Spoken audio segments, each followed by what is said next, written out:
পশ্চিমবঙ্গের কলকাতায় আরজিকর হাসপাতালে এক শিক্ষানবিশ চিকিৎসককে ধর্ষণ ও খুনের ঘটনার প্রতিবাদে এবার রাজ্য জুড়ে নারীরা রাত জেগে রাজপথ দখলের কর্মসূচি নিয়েছে।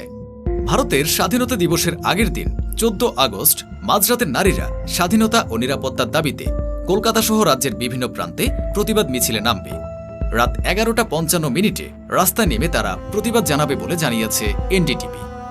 সবার মুখে মুখে এখন ঘুরছে রাত দখল মানে রিক্লেম দ্য নাইট ডাক। এর সূচনা হয় সোশ্যাল মিডিয়াতে।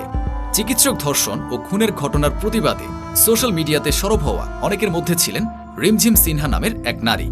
তিনি প্রথম রাতে এক কর্মসূচির ডাক দিয়ে ফেসবুকে পোস্ট দিয়েছিলেন। 2020 সালে প্রেসিডেন্সি বিশ্ববিদ্যালয় থেকে পাশ করেন রিমঝিম।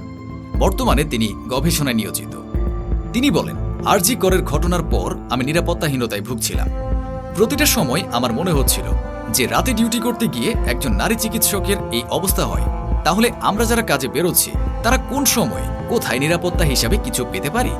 সেই জায়গা থেকেই আমি ফেসবুকে পোস্ট করেছিলাম যে 14 আগস্ট রাতে আমি নারী স্বাধীনতা ও নিরাপত্তার দাবিতে বসব।